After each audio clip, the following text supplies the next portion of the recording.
The summons, "Ah, what kind of fish are you?"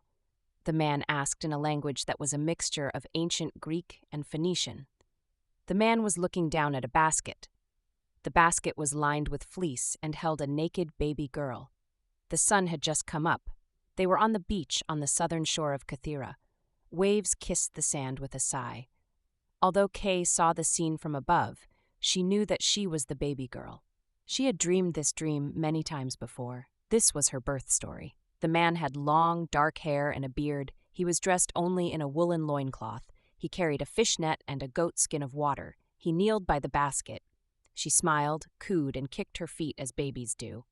The man smiled back and fell in love, her first conquest in that incarnation.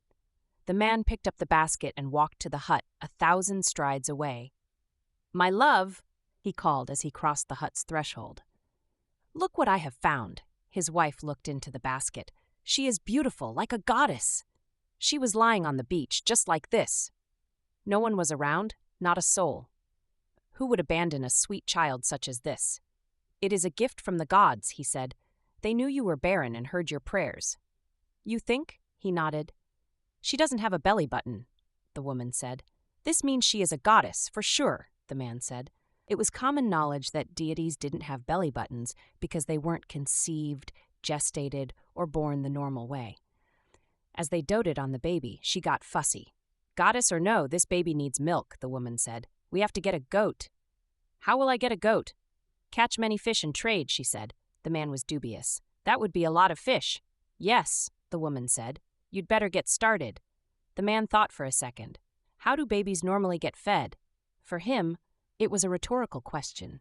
His wife thought it was a mark of his cluelessness. The mother's breasts produce milk and the babies suck on them. You're a mother now, maybe your breasts have milk. He was a good man, but sometimes a little thick. "That's not how it works," she said. He said something in Kythiran that best translates as, "Well, it's worth a shot."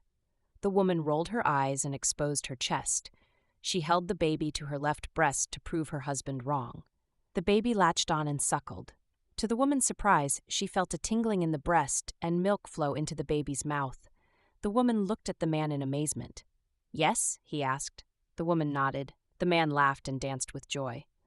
"Now go catch fish so we don't starve," the woman said, smiling. "Yes, my love." 2 miracles in one day, he thought. A baby goddess and a barren wife that could nurse her. He danced all the way back to the beach. Kay felt herself start to wake. "Oh, Papa," she said. Before she could make it back to the waking world, Kay was visited by the Triplets, 3 ladies who loomed large in Kay's past. "Greetings, sister," they said in unison. "Hello," she said. "It's been a while. To what do I owe the honor?" They never came around unless they wanted something. "Vacation's over," they said. "Time to go to work." "Where is the assignment?" Kay asked. Suddenly, the 3 were dressed in kilts. Bagpipes and drums played a lively Scottish tune as the Triplets capered comically. They were the Fates, after all, not the Muses. They'd never learned to stay in their lanes. The fog in the background rose, revealing a long, narrow body of water. "Loch Ness," they whispered. "How long will I be gone?" she asked. The Triplets only smiled enigmatically. The vision faded, and Kay woke fully.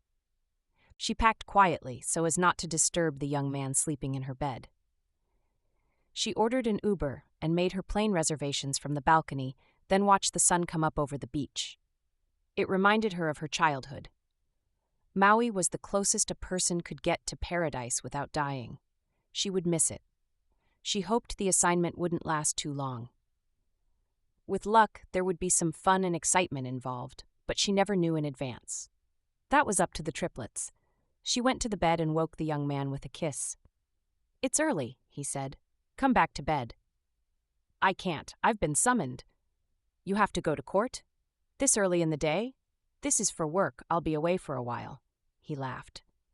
"You really have a job?" She had told him she was an assassin for the CIA when he asked her what she did for a living.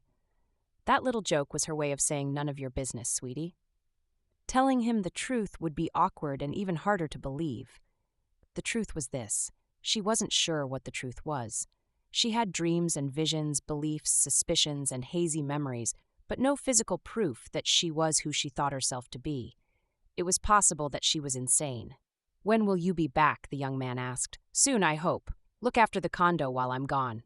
She rolled her suitcase to the door. Of course, kill a bad guy for me. He called as she stepped into the hall. She stopped by the security office on the way to the lobby. Chuck, I'm going out of town for a while. Let everyone know. Sure thing, Mrs. Holloway. Kyle's watching the place while I'm gone. Keep him in line for me, okay? Will do. Have a good trip. I'll try.